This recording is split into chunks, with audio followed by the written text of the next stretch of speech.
നമസ്കാരം. എല്ലാ സജ്ജനങ്ങൾക്കും സന്ധ്യാദീപത്തിലേക്ക് സ്വാഗതം.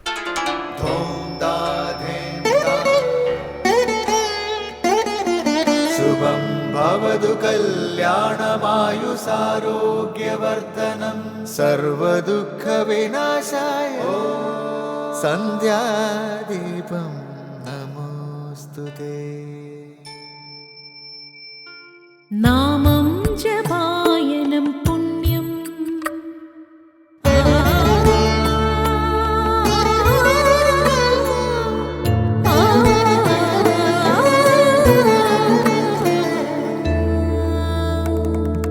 നാമം ജപായനം പുണ്യം നിരുപമദീപാങ്കുരം പോലെ സ്വരശ്രുതിലയവരമതുലം ദീവാങ്കണം മോക്ഷസംഗീതസാരം നീളും വഴിത്താരയിൽ ജീവതാരം മന്ത്രാലാപം മായാവിൻ നിൻ പ്രസാദം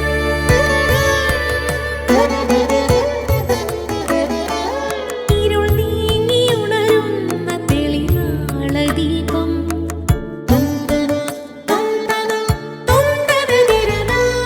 ഇരുൾ നീങ്ങിയുണരുന്ന തെളിനാളദീപം പ്രണവാമൃതം ചൊരിയുന്ന ദീപം ദീപം ദീപം ദീപം ദീപം സന്ധ്യാദീപം.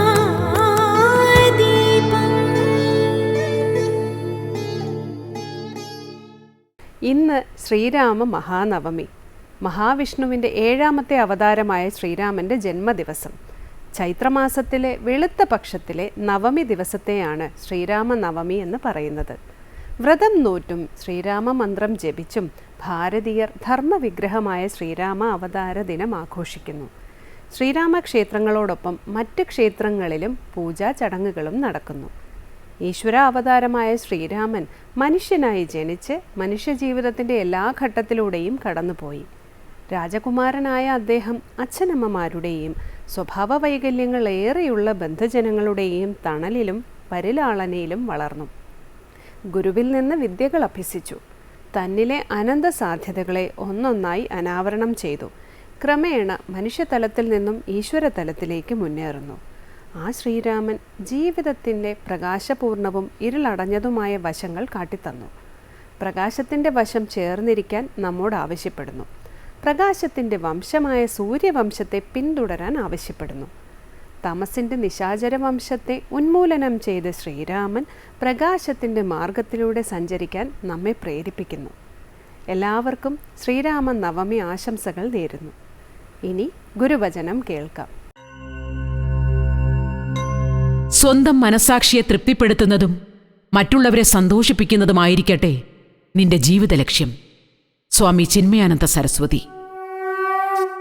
തുടർന്ന് ശ്രീ ശങ്കരാചാര്യ രചിച്ച കാശി പഞ്ചകത്തിലെ ശ്ലോകം ശ്രീ കാവാലം ശ്രീകുമാർ ആലപിക്കുന്നത് കേൾക്കാം.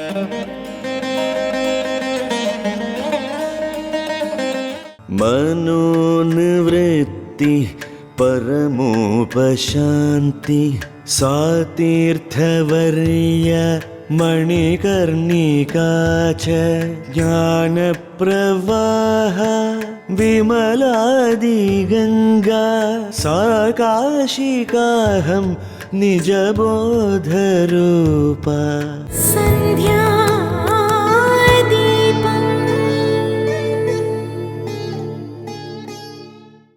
തുടർന്ന് ശ്രീ ശങ്കരാചാര്യരുടെ കൃതികളെ വ്യാഖ്യാനിക്കുന്ന ശങ്കര സ്തോത്രാമൃതമാണ്. ബാഹ്യമായി കാശിയിലെ ഏറ്റവും പ്രധാനപ്പെട്ട തീർത്ഥഘട്ടമാണ് മണികർണിക. മനോനിവർത്തി തന്നെയാണ് മണികർണിക. ഈ ബോധം വന്നു കഴിഞ്ഞാൽ ഞാൻ തന്നെയാണ് കാശിക എന്ന് മനസ്സിലാകും. അർത്ഥസാക്ഷാത്കാരത്തെക്കുറിച്ചുള്ള അറിവ് നിലനിൽക്കുന്ന സ്ഥലമാണ് കാശി. ഈ ആനന്ദവും അറിവിൻ്റെ പ്രവാഹവും എവിടെയുണ്ടോ അവിടെയെല്ലാം അത് കാശിയാണെന്ന് വിവരിക്കുന്ന കാശി പഞ്ചകത്തിലെ ശ്ലോകം സ്വാമി ചിദാനന്ദപുരി വ്യാഖ്യാനിക്കുന്നത് ഇനി കേൾക്കാം.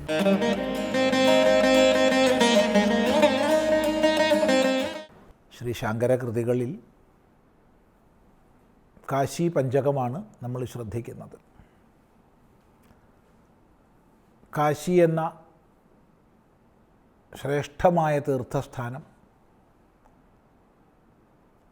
അതിനെ ഉപാസിച്ച് ഉപാസക ഭേദത്തിനുപരി സാധകൻ എത്തുന്ന സ്വയം കാശിയാണെന്ന് സാക്ഷാത്കരിക്കുന്ന ഒരു ഉത്കൃഷ്ടതമമായ കീർത്തനമാണ്. അവിടെ പറയുന്നത് മനസ്സിൻ്റെ സകല വിഷയങ്ങളും വൃത്തികളും അടങ്ങിയ നിവൃത്തി, അതാണ് പരമമായ ഉപശാന്തി, പരമമായി ഉപശമിച്ച സ്ഥിതി.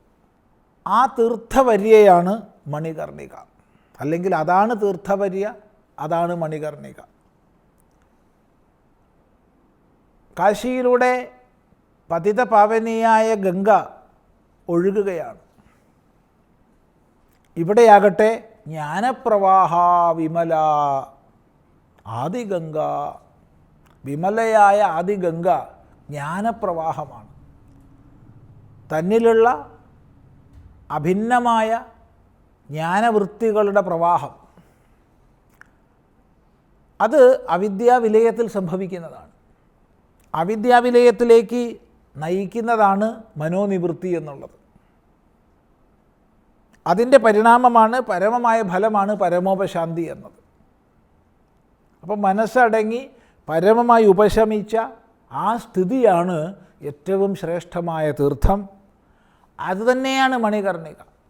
അപ്പോൾ ബാഹ്യമായി കാശിയിൽ ഗംഗാതീരത്തുള്ള ഏറ്റവും പ്രധാനപ്പെട്ട ഘട്ടമായിട്ട് നമുക്ക് മണികർണികയെ കാണാം, വിശ്വനാഥന് നേരെയുള്ള.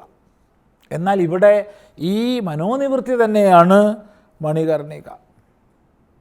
ജ്ഞാനപ്രവാഹ വിമലാദി ഗംഗ, ഈ ഒരു ബോധം വന്നു കഴിഞ്ഞാൽ സാ കാശികാഹം, ഞാനാകുന്നു ആ കാശിക.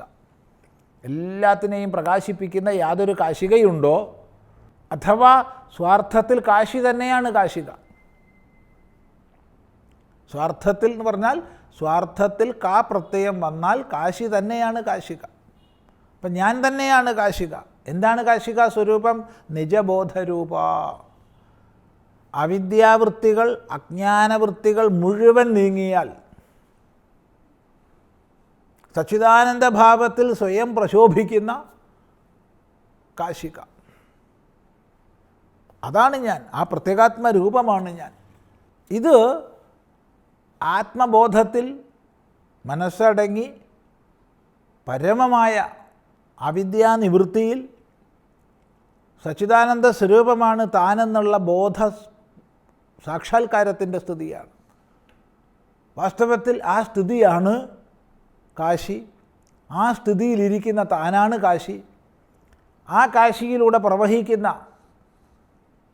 വിമലയായ ജ്ഞാനഗംഗയാണ് ഗംഗ.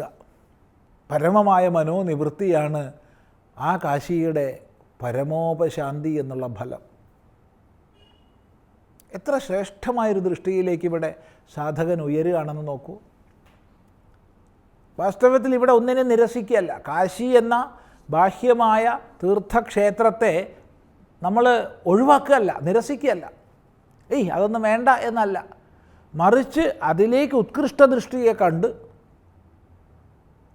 ഉപാസിച്ച് ആ ഉപാസനയിലൂടെ ഉപാസക ഭേദത്തിനുപരി എത്തി താൻ തന്നെ കാശി എന്ന് സാക്ഷാത്കരിക്കുന്ന ദശയാണ്.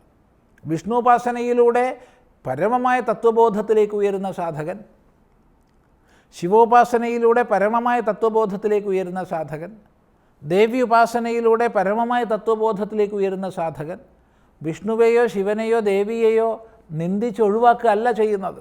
മറിച്ച് അവരുടെ സ്വരൂപഭൂതം പരമമായ സത്യം തന്നെ എന്ന സാക്ഷാത്കാരത്തിലൂടെ അതത് ദേവതാഭാവങ്ങൾക്കുപരി പരമാത്മഭാവത്തിൽ പ്രതിഷ്ഠിതനാവുകയാണ്. ഈ ഒരു മഹിമയാണ് ഇവിടെ നമ്മൾ കാണുന്നത്. അതുകൊണ്ട് സാ കാശിക അഹമേവ, ആ കാശിക ഞാൻ തന്നെയാകുന്നു എന്ന് പ്രഖ്യാപിക്കുന്നു. ഈയൊരു മഹനീയമായ ഭാവം നല്ലപോലെ വിചാരം ചെയ്യാമെന്ന് മാത്രം പറയട്ടെ. മനോനിവൃത്തി പരമോപശാന്തി സാതീർത്ഥവര്യ മണികർണികാച ജ്ഞാനപ്രവാഹ വിമലാദിഗംഗ സാ കാശികാഹം നിജബോധരൂപാ യസ്യാമിദം കൽപ്പിതമിന്ദ്രജാലം ചരാചരം ഭാതി മനോവിലാസം സച്ചിത്സുഖൈകാ പരമാത്മരൂപാ സാ കാശികാഹം നിജബോധരൂപാ. അപ്പം നിജബോധസ്വരൂപമായ സകല മനോവൃത്തികളും അടങ്ങിയ പരമമായ ഉപശാന്തിയിലുള്ള സ്വരൂപസ്ഥിതിയാണ് കാശി എന്ന് പറഞ്ഞു. അതുതന്നെ ആവർത്തിക്കുകയാണ്, യസ്യാമിതം കൽപ്പിതമിന്ദ്രജാലം. യസ്യാം യാതൊരു വളിൽ, ഇവിടെ സ്ത്രീലിംഗം കാശിക എന്നുള്ളത് കൊണ്ടാണ്. അതുകൊണ്ടാണ് യസ്യാം എന്ന് സ്ത്രീലിംഗം പറഞ്ഞത്. പുല്ലിംഗമോ നപുംസകലിംഗമോ ആയിരുന്നെങ്കിൽ യസ്മിൻ ഇതം എന്ന് പറയേണ്ടതായിരുന്നു. ഇത് കാശിക എന്ന് സ്ത്രീ പറഞ്ഞത് കൊണ്ടാണ്.